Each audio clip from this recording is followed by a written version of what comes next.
конце апреля 1851 года в Чечню прибывает известный русский писатель Лев Николаевич Толстой. На Кавказ Толстой приехал с старшим братом и пробыл здесь до 1854 года. Именно на Кавказе и начинается его литературная деятельность. В Чечне он завершает свое первое произведение – «Повесть детства», с публикацией которой и приходит писательская слава. Кавказ наложил глубокую печать на личность и талант Толстого. Впоследствии он скажет, что Кавказ – это испытание силы и достоинства человеческого характера с одной стороны и восхищение бытом кавказских народов, не знавших крепостного гнета, с другой. Следует отметить, что Толстой остается одним из наиболее любимых чеченцами русских писателей. К примеру, несмотря на то, что в результате двух войн культуре республики нанесен неповторимый ущерб и почти не осталось памятников. Памятник Толстому в станице Старогладковская Шелковского района, где когда-то начиналась служба офицера Льва Николаевича Толстого, сохранился. Здесь же находится и музей писателя, который удалось сохранить. В апреле 1865 года, уже после окончания Кавказской войны, первые 500 чеченских семейств, спровоцированные царскими агентами, выступили с инициативой переселения в единоверную Турцию.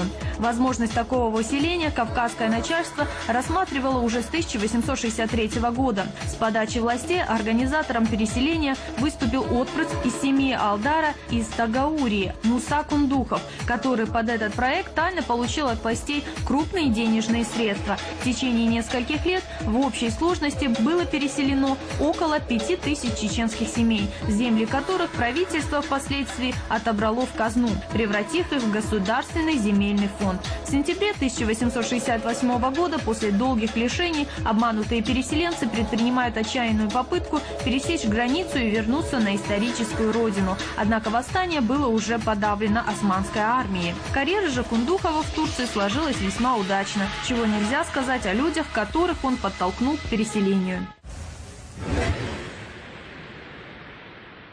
В апреле 1917 года, уже после свержения Николая II, в Грозном прошел грандиозный съезд представителей чеченского народа, на который съехалось 10 тысяч представителей чеченских общин, которые объявили себя съездом чеченского народа. Организаторами и руководителями съезда стали нефтепромышленник, миллионер Тапа Чермоев, адвокат-социалист Ахмедхан Мутушев, учитель Таштимир Эльдерханов, шейх Дени Арсанов, ученый-богослов Сугаиб Мулла Гайсумов и другие.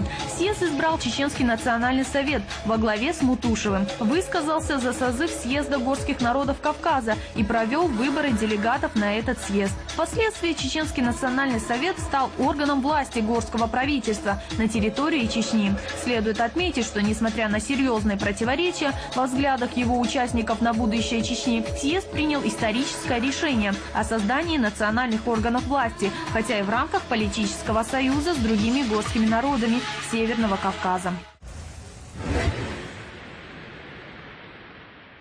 В апреле 1930 года в республике уже в полную силу работает вышедшее в январе знаменитое постановление ЦК ВКПБ о борьбе с искривлениями партлинии в колхозном движении. Полным ходом идет борьба с перегибами на местах, в ходе которой в застенки ЧК попадает руководящий состав активистов колхозного движения. Со стороны некоторой части ответственных работников в этих условиях с целью свалить перегибы на неосознанность местного населения работает стремление использовать пребывание Красной армии для проведения спецмероприятий. В результате всех этих манипуляций в Чеченской автономной области в марте-апреле силами войск СКВО и ОГПУ проходит чекистско-войсковая операция по ликвидации так называемого политического бандитизма в Чечне и Ингушетии. В операции участвуют 9 отрядов различного назначения, 2 стрелковых батальона, авиазвено, саперная рота и рота связи. Всего 4000 человек.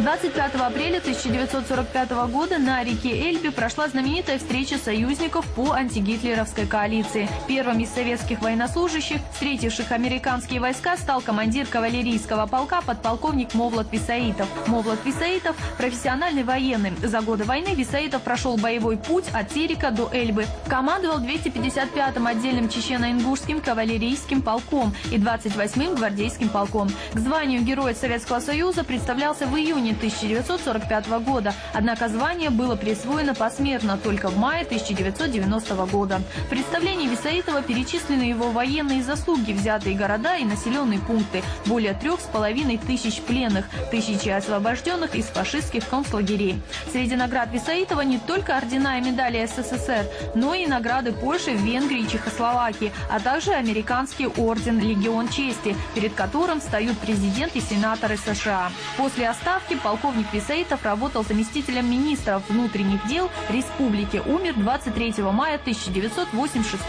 года.